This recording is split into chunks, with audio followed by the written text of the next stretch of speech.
네, 하나님의 말씀 에베소서 1장 7절 말씀입니다. 에베소서 1장 7절부터 12절까지의 말씀 봉독해 드리겠습니다.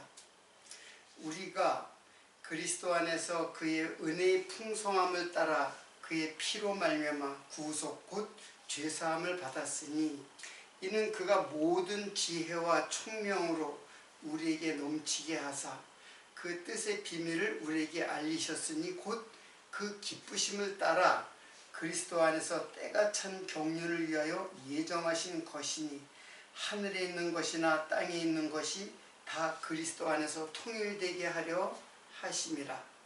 모든 일을 그 마음의 원대로 역사하시는 자의 뜻을 따라 우리가 예정을 입어 그 안에서 기업이 되었으니 이는 그리스도 안에서 전부터 바라던 우리로 그의 영광의 찬송이 되게 하려 하심이라. 오늘은 에베소서 7절부터 나오는 말씀은 바울이 하나님의 은혜와 은혜의 영광을 찬송하라고 하면서 찬송할지어다 하면서 찬송해야 할 이유를 지금 논리적으로 쭉 설명하는 내용이 나오고 있어요. 지난 시간에도 이제 소개를 했는데 찬송해야 할 이유가 뭐냐면은 첫 번째는 성부 하나님의 예정이에요. 그리고 오늘 본문 말씀에 읽은 것은 두 번째 성자 하나님, 곧 누구예요? 예수 그리스도죠. 예수 그리스도의 구속, 이것을 이제 죄사함 이렇게 이제 설명하고 있죠. 그리고 세 번째는 이제 앞으로 배울 거지만은 세 번째는 성령 하나님의 인치심, 도장을 찍는다, 확실한 도장을 찍는다, 이제 그런 뜻이에요. 우리는 이게 이제 성도가 하나님을 찬송해야 할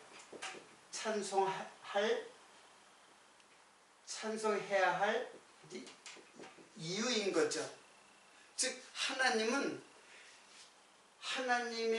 하나님께서 우리로 하여금 찬송하도록 할 목적으로 하나님께서 성부 하나님께서 예정하시고, 그리고 예수 그리스도의 구속, 그리고 성령의 인치시는 그런 일을 하신 거예요. 사역을 이제 하신 거예요.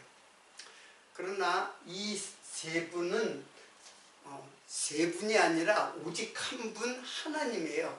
이제 그것은 제가 누누이 이제 이야기했던 내용입니다. 자, 그러면 왜 찬송할 이유를 이렇게 기록을 했는가? 여러분, 찬송해야 할 이유를 모르면은 그건 찬송이 될 수가 없어요. 너무나 당연한 말이에요. 찬송할 이유를 알지 못하고 찬송하는 거는 찬송하라고 해서 찬송하는 건 아니거든요. 그렇잖아요. 율법을 지키라고 해서 지키는 것이 아니라 율법을 왜 하나님께서 주셨는가를 아는 것이 중요한 거예요. 그러니까는 찬송할 이유를 아는 것, 이게 믿음이에요. 아는 것이. 그 찬송할 이유를 모르는 것을 우리는 모르고 믿는 것을 찬송하는 것, 그런 믿음을 우리는 뭐라 그래요? 그러니까 맹신이라고 그러죠. 맹신. 그렇게 따르는 것을 우리는 맹종이라고 그러죠. 맹종. 우리는 하나님을 맹신하고 맹종하는 게 아니에요. 뭐예요? 맹이라는 게 알지 못하는 거잖아요. 알지 못하고 믿는 것, 그리고 알지 못하고 따르는 것, 이게 맹신이요 맹종이에요. 근데 우리 신앙은 절대로 맹신이나 맹종으로 신앙하는 것이 아니에요. 우리의 신앙은 절대적으로 하나님이 어떠한 분이신가, 어떠한 일을 하셔가지고 어떠한 속성을 가지신 분인가를 아는 것, 이게 바로 믿음으로 가는 거예요. 그래서 그런 믿음의 삶이 맹종이 아니라 이게 바로 영적 예배가 되는 거예요. 그래서 믿음과 예배는 같은 말이에요. 우리의 삶 전체가 믿음이고 우리의 삶 전체가 예배라는 뜻입니다. 여러분, 예를 들을게요. 우리가 부모님께 야, 부모님 효도해. 왜? 부모님이니까 효도해라. 그러기보다는 부모님이, 그래서 어릴 때는 부모를 무조건 효도해야 되는 걸로 알고 있지만 점점 자라면서 부모가 나에게 어떠한 존재인가, 나를 위해서 먹을 것도 먹지 않고 입을 것도 입지 않고 돈 안 쓰고 아껴가지고 자녀들의 교육비, 자녀들의 양육비에 다 쓰고 자신은 희생을 해가면서 하는 것을 보면서 깨닫는 거예요. 아는 거예요. 왜 부모님에게 효도를 해야 될 거를 아는 것. 그래 마음에 우러나오는 찬송이 나오는 거죠. 야, 부모님께 효도하는 거야. 무조건 되고. 그런다고 효도를 하는 거는 그거는 겉으로 하는 거죠. 마음으로 하는 게 아니라 겉으로 하는 거예요. 그런 것을 행위라고 하는 거예요. 행위. 행위로 마음에는 그 이유를 알지 못하고 행위로 찬송하는 거는 그건 행위에 속하는 거예요. 하나님은 그걸 원하지 않아요. 하나님은 행위를 원하지 않아요. 우리들의 마음을 원하는 거예요. 우리들이 그 믿음의 믿는 그 마음, 이 믿음이라는 게 마음이잖아요. 행위가 아니잖아요. 이 단어 자체가. 그런 예배, 행위로서 드리는 예배, 주일날 12시에 행위로 드리는 예배가 아니라 우리들의 삶 전체가 하나님을 향한 믿음을 갖고 있는 것, 그게 예배예요. 예배라는 말이 worship이라는 게 가치가 아니에요. 가치. worth. 가치적인 정신을 가지고 살아가는 것, 그게 예배예요.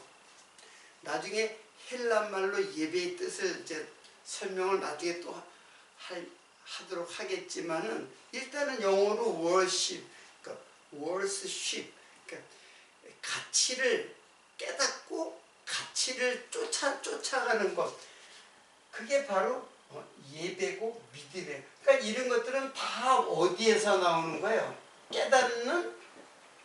깨닫는 마음에서 나오는 거죠. 그래서 찬송할 이유를 바울은 아주 논리적으로 세 개의 파트로 나누는데, 결국은 한 분 하나님이 나에게 어떠한 일을 하셨는가, 어떠한 계획을 하시고, 그리고 그 계획대로 하시고 우리를 확실하게 도장을 찍어서 하나님의 자녀를 삼으시는가, 그걸 깨닫게 하시려고 지금 바울은 기록을 한 것입니다. 자, 그러면 오늘은 이제 두 번째 예수 그리스도의 구속에 대해서 이제 생각하려고 합니다. 자, 일단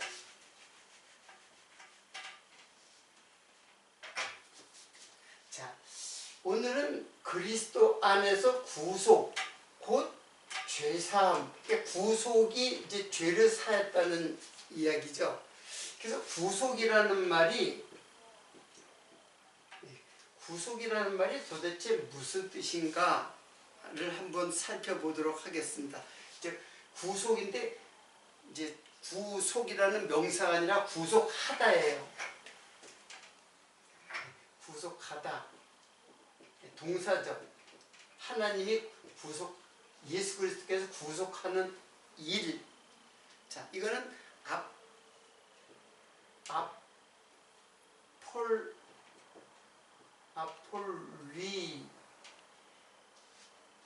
리트로시스 이렇게 돼 있어요. 그래서 이 리트로시스는 아포 플러스 리트론이에요. 아포와 리트론. 그러니까 아포리트론 하면 구속이고 아포리트로시스 하면 구속하다라는 명사예요. 자, 그러면 중요한 요 아포는 뭐냐? 앞에 전치사인데 뭐뭇으로부터 이제 그런 뜻이에요. 뭐뭇으로부터 떨어지다. 이제 그런 뜻이에요. 뭐뭇으로부터 떨어지다. 그러면 전치사고 요 리트로는 무엇이냐? 자, 리트로는 이거는 속전이에요. 속전이라는 말을 여러분 어떻게 알고 있나요? 속전은 값을 주어서 해방시킨다. 그래서 값을 주어서 죄로부터 우리를 해방시켜주는 것. 이제 그게 구속하다라는 뜻이에요. 그래서 이거는 구속하다라고 번역하기보다는 속량하다라고 번역하는 것이 더 맞아요.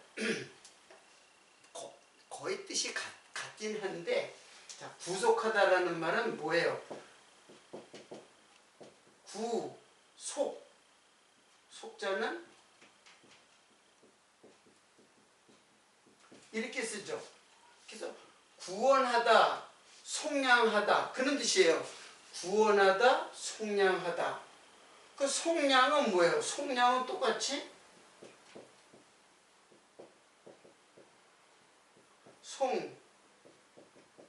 속량하다.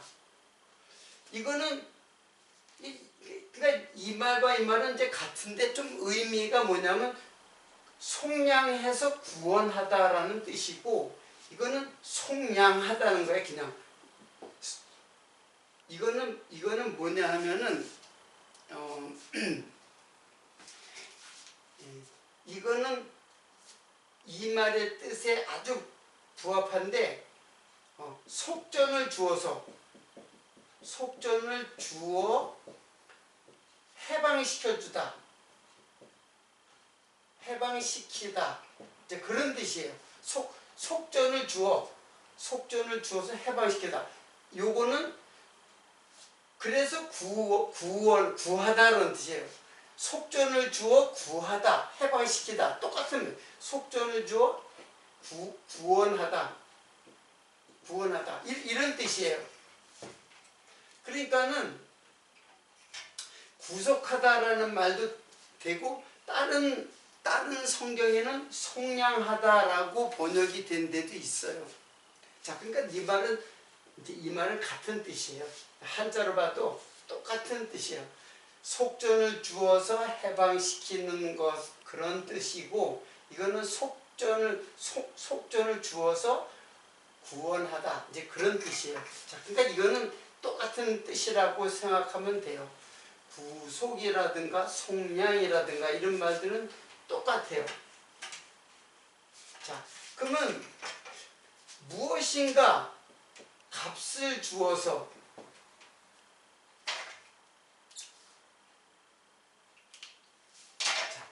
값을 주어서 해방시켜 주는 거죠. 풀어주는 거예요. 값을 주어가지고 풀어주는 그걸 속량 또는 구속이라고 이제 하는 것입니다. 그러면 도대체 하나님께서 우리가 죄인이기 때문에 갇힌 자예요. 갇힌 자예요.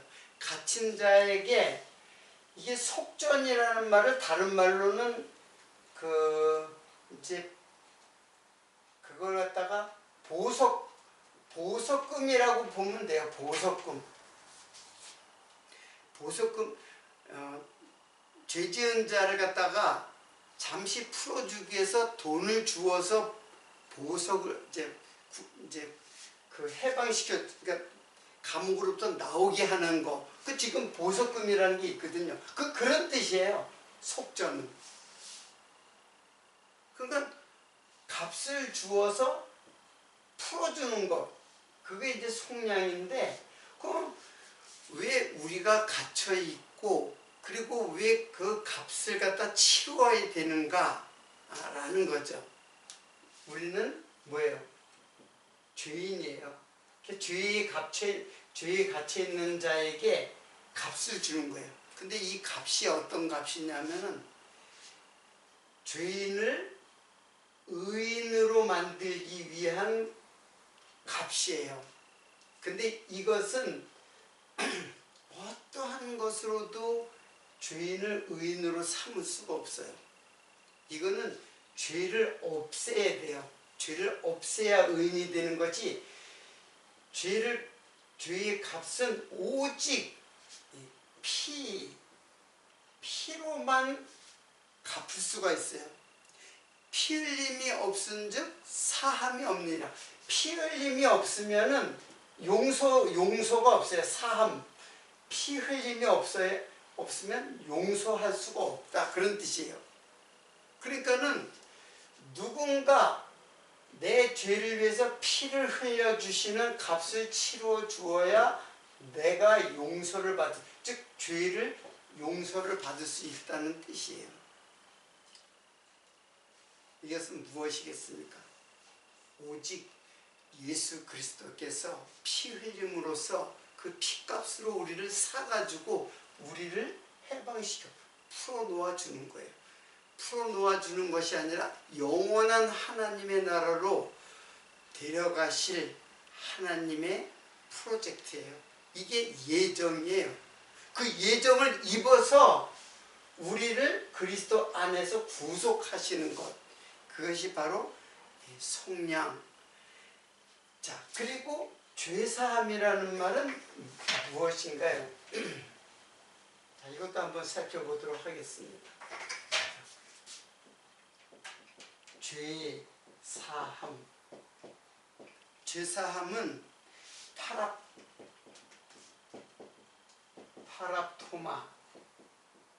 파랍토마 아페시스.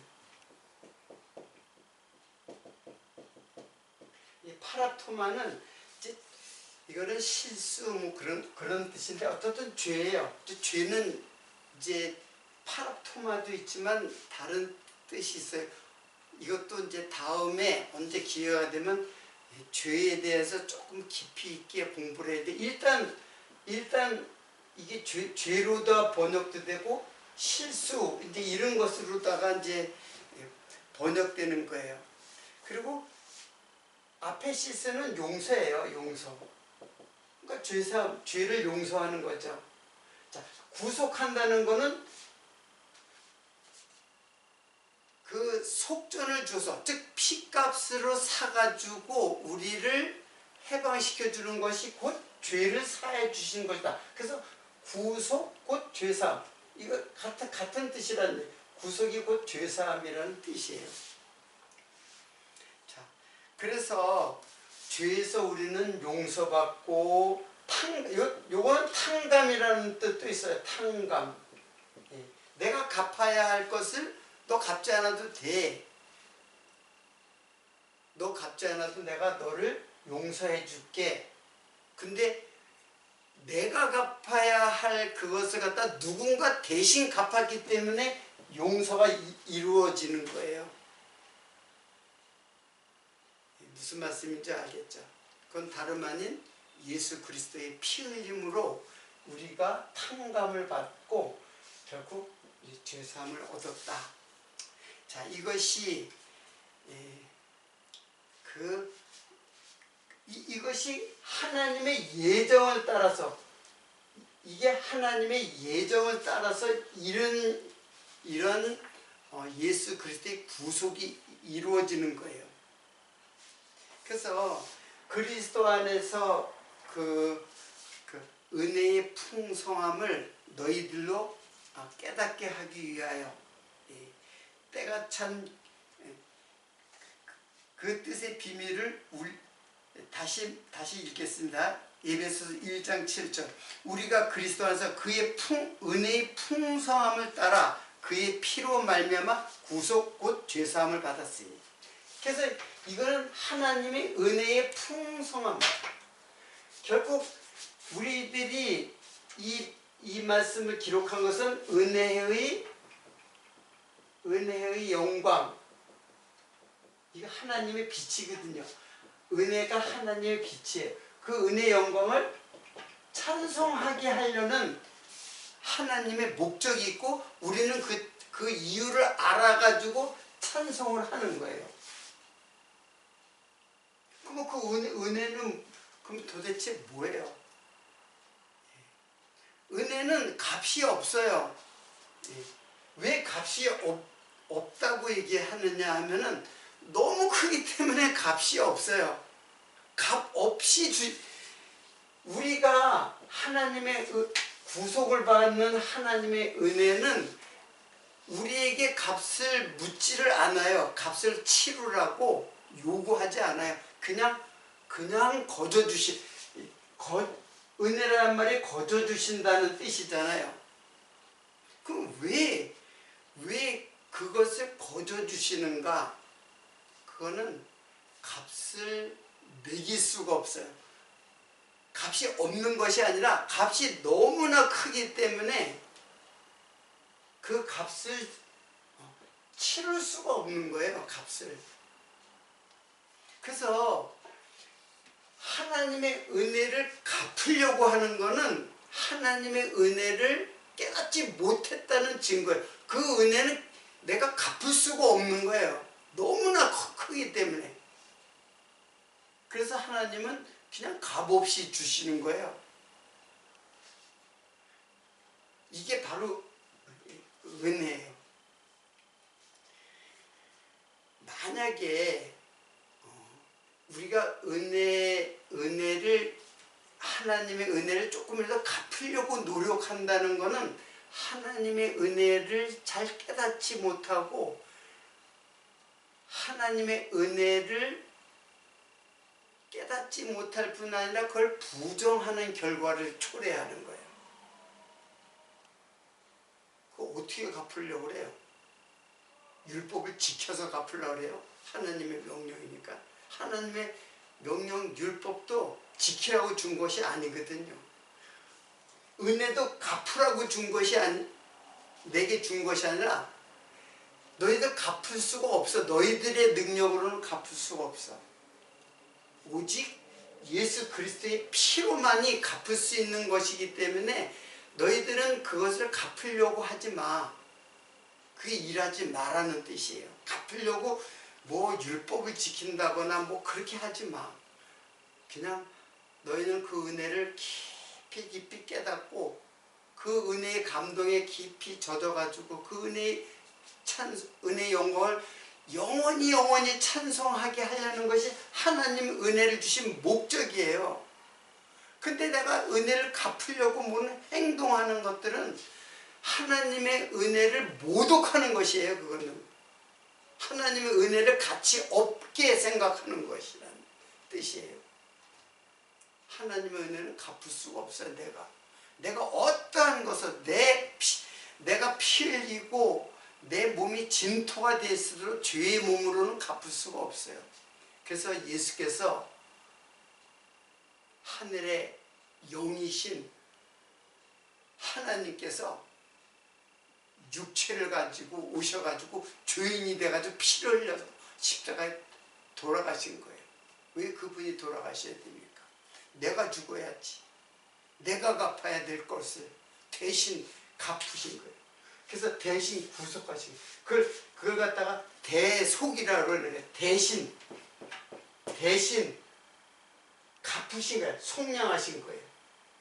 그래서 그것을 대속이라고 하는 거예요. 대신 갚으셨다. 값을 주어서 해방시켜줬다. 대신.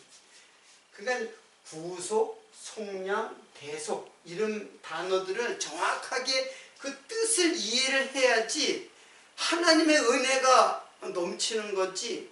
이게 그냥 그 말이 그 말이고 그 말이 그 말이라고 생각하고 하나님의 은혜도 그냥 하나님이 찬송하라 그랬으니까 찬송해야지. 그 찬송하나 부른다고 찬송이 되는 건 아니에요. 아무리 아름다운 음성으로 곡조를 맞춰가지고 코러스로다가 찬송을 불러도 내 마음의 진정한 은혜의 영광을 깨닫지 못하면 그거는 다 울리는 꽹과리예요. 사람들의 귀에는 아름답게 들릴지 몰라도 하나님은 그런 찬송을 받는 게 아니에요. 내 마음에 뜨겁게 우러나오는 솟구치는 터져나오는 그 은혜의 영광, 그걸 찬송하기를 하나님께서 원하시기 때문에 이렇게 바울을 통해서 이렇게 세 가지로 일목요연하게 정리하시고, 결국 하나님이 어떠한 분이신가, 하나님의 예정을 따라서 예수 그리스도께서 구속을 하시고 그러기 위해서 성령 하나님을 보내서 우리 마음속에 도장을 찍어서 너는 내 백성이다, 너는 내 아들이다, 그렇게 도장을 찍는 거예요. 너무나 확신하게, 너무나 분명하게 하나님이 미리 다 정해가지고 그 일을 하신 것입니다.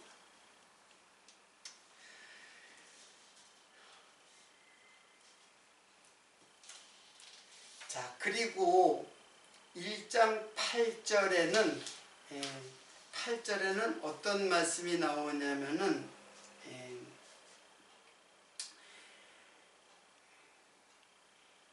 이는 그가 모든 지혜와 총명으로 우리에게 넘치게 하사, 구속을 받았는데 이는 그가 모든 지혜와 총명으로 우리에게 넘치게 하사. 여기서 지혜와 총명이라는 말이 나옵니다. 자, 여기 이제 지혜와 총명, 이제 이런 말이 나와요. 이 지혜는 소피아예요. 소피아, 이제 그런 뜻인데, 이거는 뭐 이제 지혜라고 번역이 되는 거죠. 근데 총명은 다음에 하도록. 소피아 먼저 설명을 하면은, 요거는 사피아,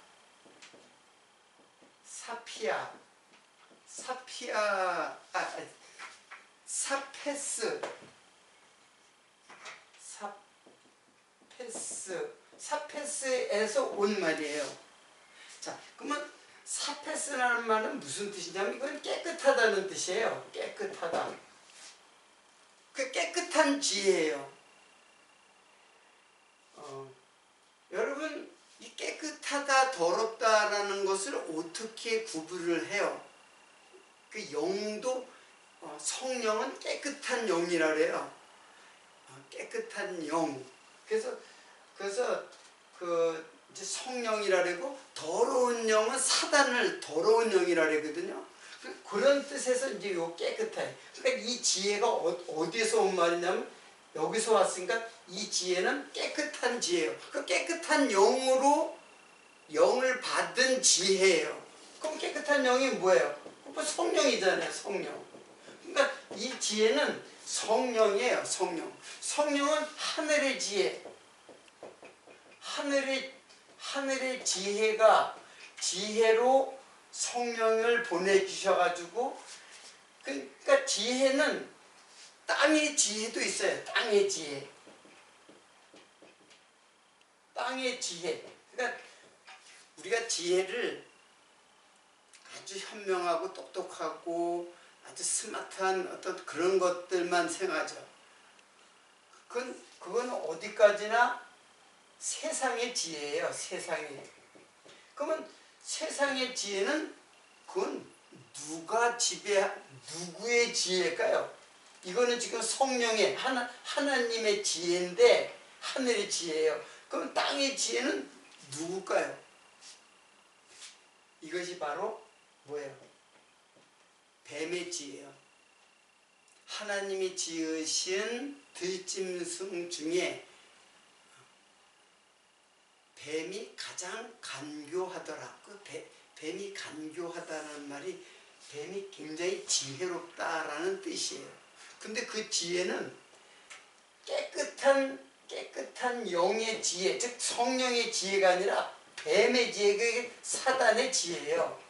사단이 세상의 가치를 추구하기 위해서 온갖 지혜를 깨내고 남을 속이고 그래서 부와 영광을 취하는, 세상의 영광을 취하려고 하는 뱀의 그 지혜를 받는 게, 그 지혜가 두 가지예요. 두 가지. 하늘의 지혜가 있고 땅의 지혜가 있어요. 이거는 뱀의 지혜예요. 뱀이 지혜롭거든요. 근데 하나님을 모르면 다 뱀의 지혜를 받아가지고 똑똑해요. 돈 버는 데도 똑똑하고 권력을 쟁취하는 것에도 똑똑하고 다 사단의 지배를 받아가지고 그 유혹된 지혜예요. 그러나 여기서 지혜는 뭐예요? 여기서 모든 지혜와 총명으로 우리에게 넘치게 하사, 이 지혜, 이게 성령의 지혜, 깨끗한 영의 지혜를 받아가지고 하나님의 뜻을 아는 지혜, 그걸 알아야 은혜의 영광을 찬송하죠. 자, 지혜가 그런 뜻이에요. 또 하나 총명이 있죠. 총명. 지혜와 총명이라고 했잖아요. 총명이라는 말은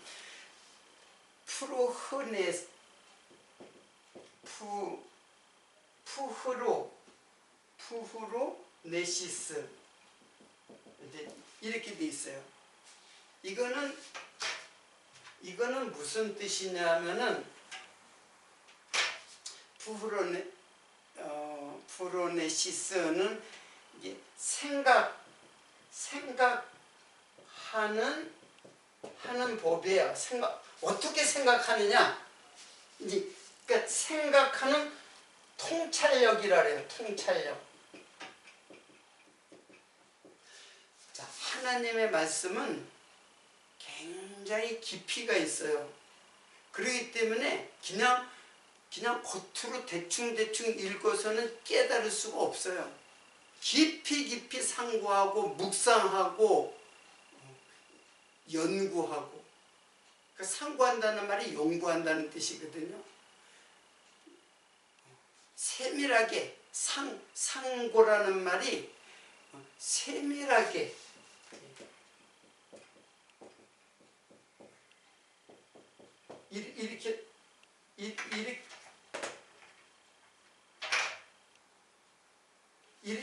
이렇게 쓰는데 상자가 세밀할 상자예요. 상고. 그래서 이건 에르나오라는 말은 깊이 연구하고 깊이 생각해가지고 생각하는 것이 총명이에요.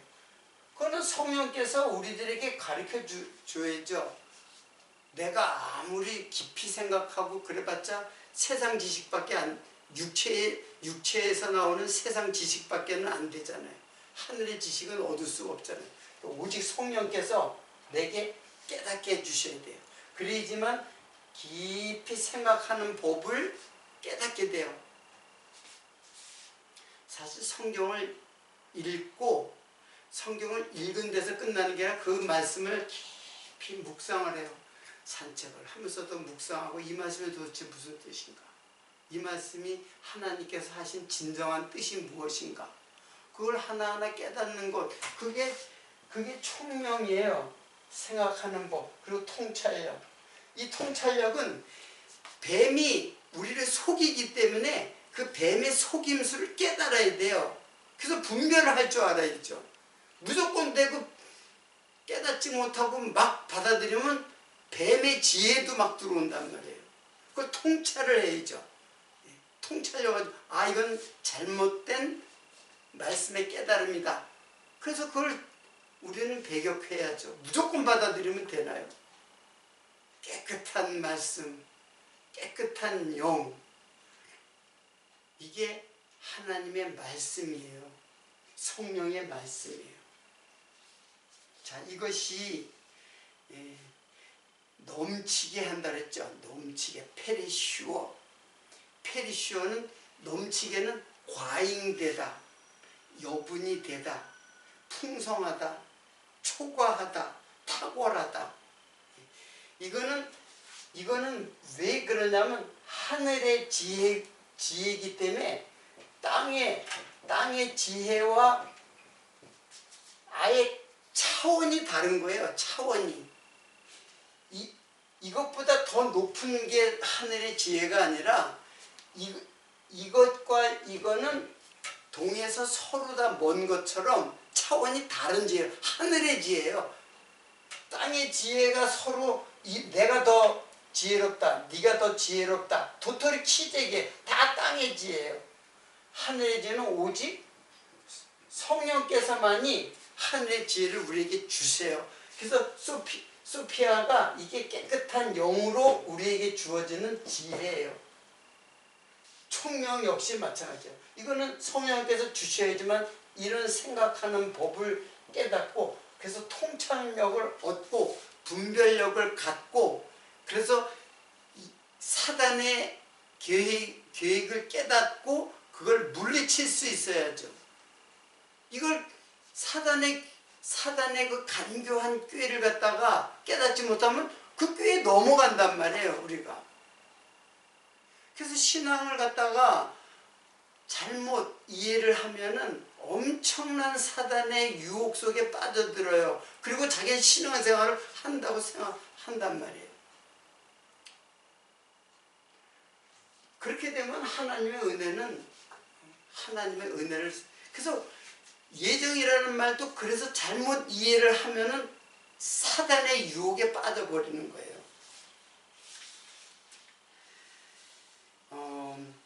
거기 9절에 보면은, 9절에 보면 이런 말씀이 있죠. 때가 찬,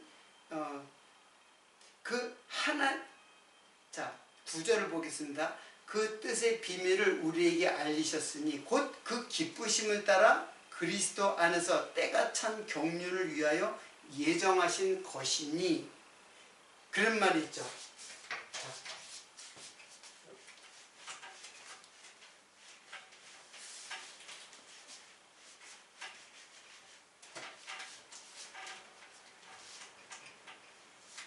자, 이거 자세히 한번 보겠습니다.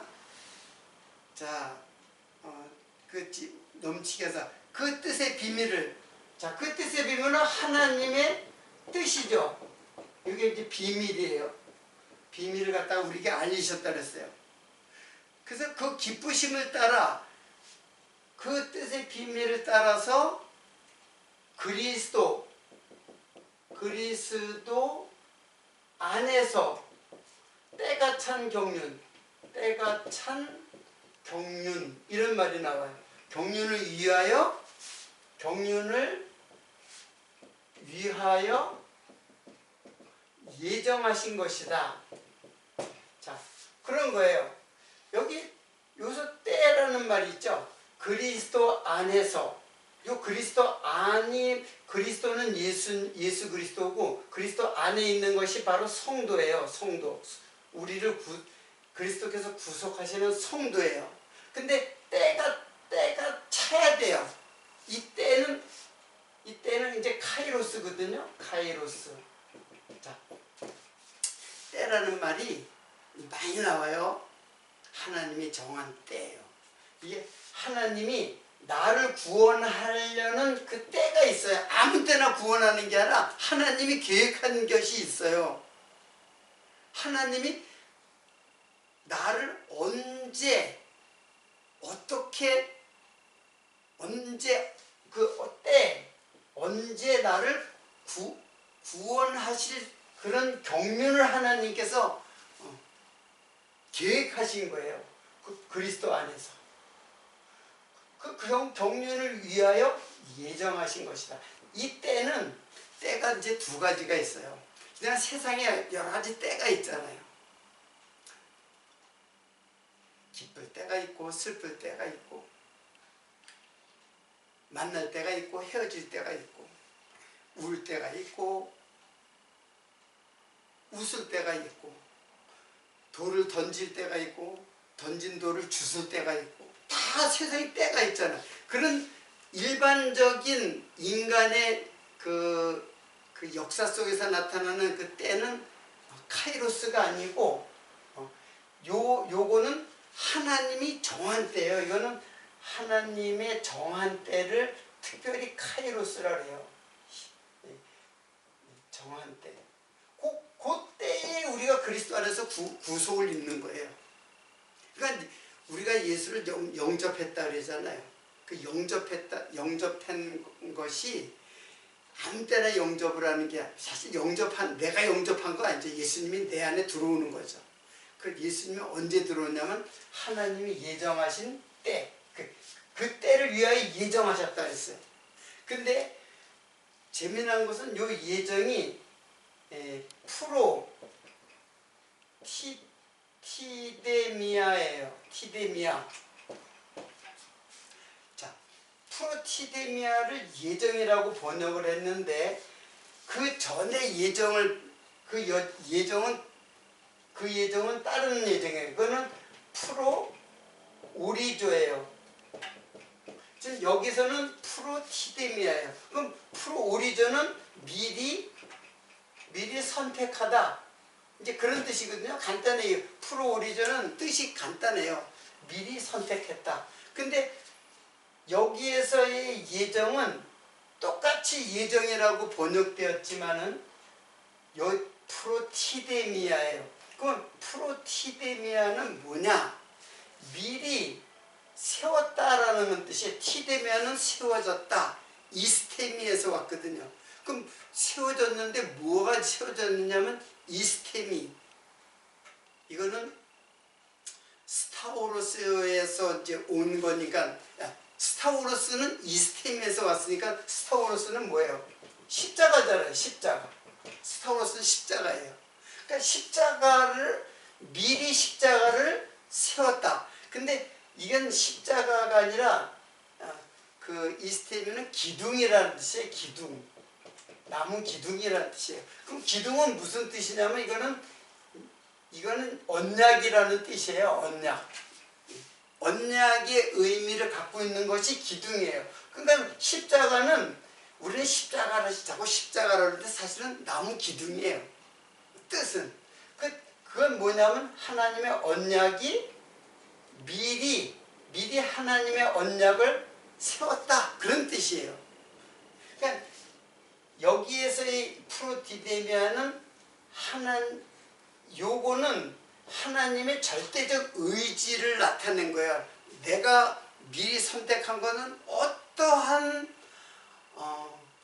어떠한 것에도 절대적으로 내가 선택했다고 하는 하나님의 확고한 의지에서 나온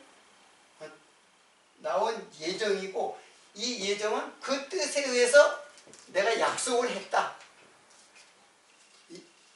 이것은 하나님의 절대적 의지를 말하는 그 예정이에요.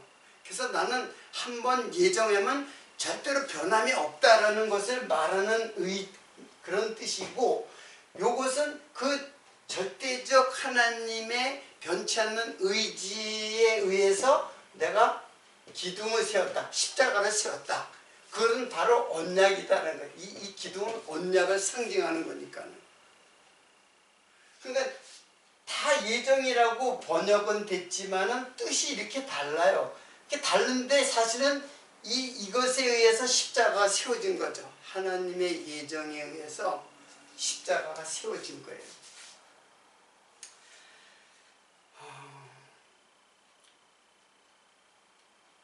네. 오늘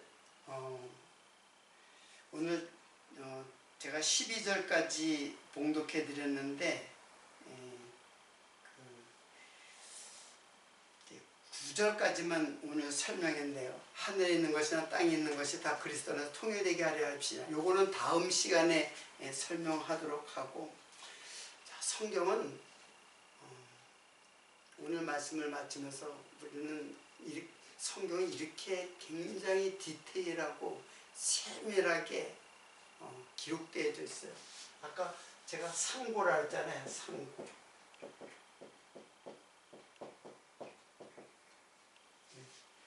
상고.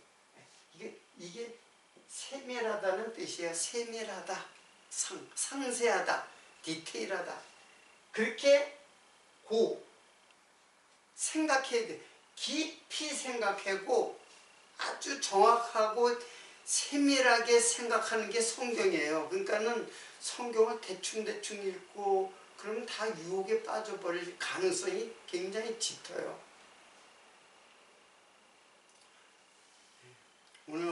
오늘 본문 말씀을 보면서 얼마나 하나님이 우리들에게 자세하게 성령께서 우리들에게 주시는 지혜가 얼마나 자세하고 얼마나 정확하고 얼마나 디테일하게 그리고 넘치도록 우리에게 지혜를 주시는가를 우리는 오늘 말씀을 통해서 우리는 깨달을 수가 있습니다.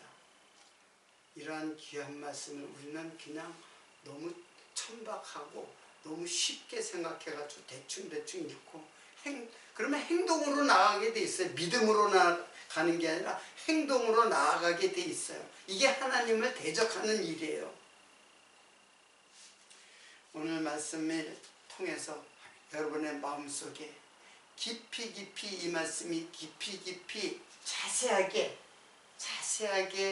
마음속에 침잠이 되어서 이 말씀이 쌓여져 갈 때마다 여러분은 하나님의 은혜의 영광이 내 마음속 깊은 곳에서 우러나오는 찬송이 될 것입니다.